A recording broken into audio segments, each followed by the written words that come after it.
Yo, she said out them hoes you got, why is it me you chosen? Took that E off emotion, no feelings in motion. Debating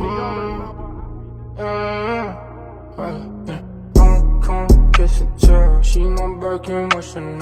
444 test on the arm. How she scrolling through my phone. Ice, ice, like the snow. AP on my left for snow. Remember days when we were short. Now my Benz are 4x4. Big Benz overseas. No protection league. So yesterday we touched down in the Gold Coast. We had a very chill day, so we just checked into the apartment and headed out to dinner. And today we basically get straight to work. So right now I'm on the way to meet one of my agency clients. His name is James. So he's very interesting because a lot of law firms typically practice in areas that everyone's familiar with. So you've got your criminal lawyers, immigration, personal injury, etc., etc. But James actually specializes in e-commerce law. So this is a very, very niche area, but as they say, the riches are in the niches, so yeah. I just bought this for you. Hey, John. Yeah, this is a copy of my book. Oh, good. Yeah. School's going well, hey? Yeah, man. Very blessed. Right now we're at about, I think, just crossed 1,000 members. So mostly law firm owners, which is pretty dope. Any individual who doesn't have a direct connection with the legal industry just wants to avoid speaking to lawyers at all costs, right? It's going to be expensive, it's going to be draining, it's going to be time consuming. Yeah. Like I'd rather avoid it to the absolute last minute before I need to go and go and make this happen. I always argue is if anything goes wrong, who are you going to sue? You know, if you've got your documents done and all your legal Dropbox and data room done, and something goes wrong, you can potentially sue your lawyer for it, and that's why we have insurance. Yeah. You know, who are you going to sue? Yourself? Yeah. You know, if you do your own privacy policies and it breaches the act. If I do your privacy policy and it breaches the act, you sue me.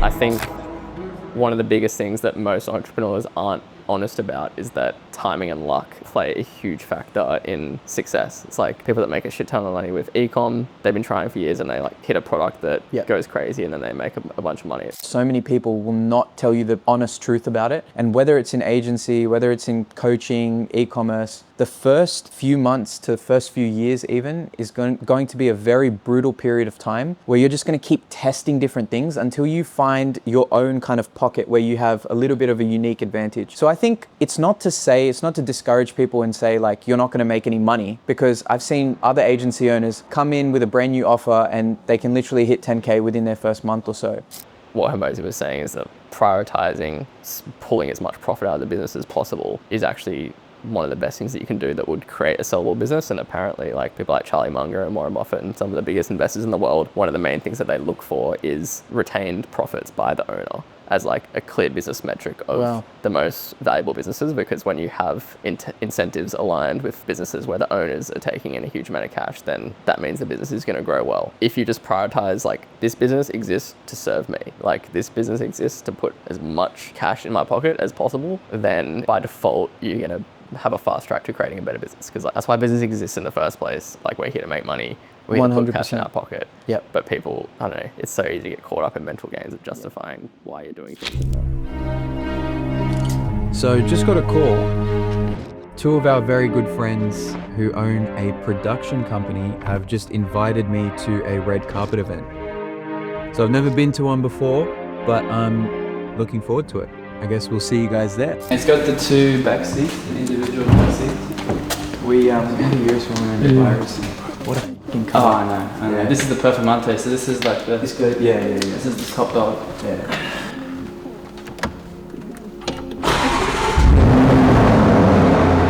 So you're gonna settle here for a while, huh? Yeah. Oh, probably a year, man, because I'm working on this movie. So I've got the 10 mil US for Yeah. Started I kind of like to be the guy behind the scenes, and I don't really want to be the YouTube guru guy. So I was like, I'm just going to focus on my acting, focus on that, and I'll be the guy behind the scenes that helps build. I don't really want to be the guru. Yeah. But it was a hard decision to say no to because look at his wealth. Yeah, of course, but again, like everyone has different. But I just don't enjoy it.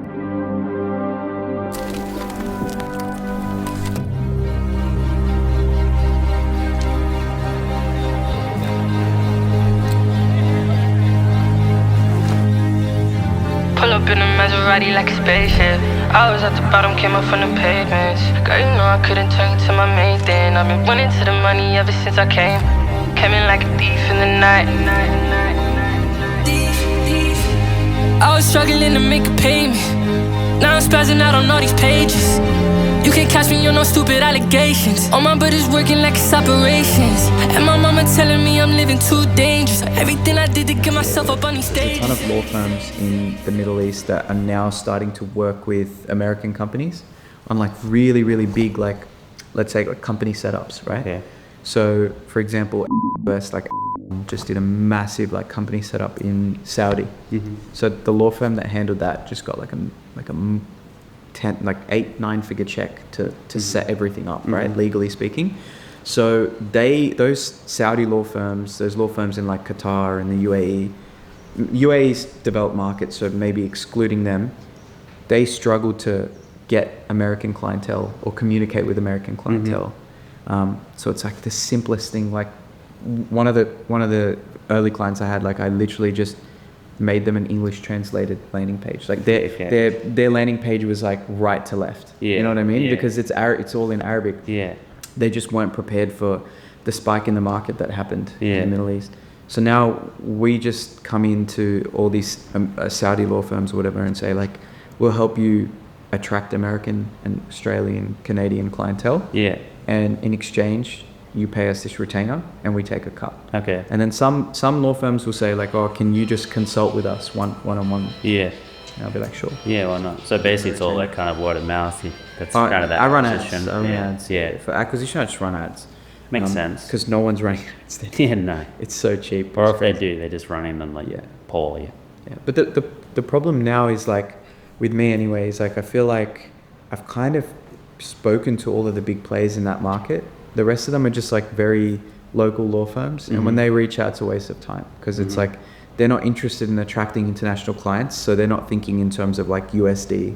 They're not thinking big retainers. They're just completely different with the mindset that they have. So now I'm like, yeah, consulting money is great, but it's not scalable. Like I had 1 or 2 really big clients. When I lost one of them, I was like, fuck, that's like 70% of my revenue is just gone. Yeah. And that was too scary for me. I was like, Yeah. and then obviously Bharvi, like we all work in the same like office. Yeah. Bharvi's been like just crushing it with e-commerce for such a long time. You do SEO, didn't you? Yeah. Gold. I just think the lo-fi content just works. For TikTok, obviously you need fast hooks and everything, but obviously you know as well. But Facebook, it's like they know it's an ad, so it can't look like an ad. You know what I mean? If it's too polished, no one's really buying it anymore because they're like, oh, you're just trying to sell me. People have like brand fatigue for anything that looks high quality nowadays. It's I mean, I would love to. I don't like posting shit things, but but it's just lo-fi content works. 100%. Brands these days, they'll like intentionally downgrade the quality of the video. Yeah. And like the audio, just Or you fuck up a line or something. Yeah. Because you get the comments. intentionally. Yeah. Wrong. Yeah, 100%. 100%. It's just like little type of hacks that no one really knows. They're like, why would you fuck that up? But it's like, well, it gets people's attention, right? Yeah. And then people comment and say, oh yeah, you dropped this line, but it's got 500 comments on it, which is just pushing it. You know what I mean? 100%.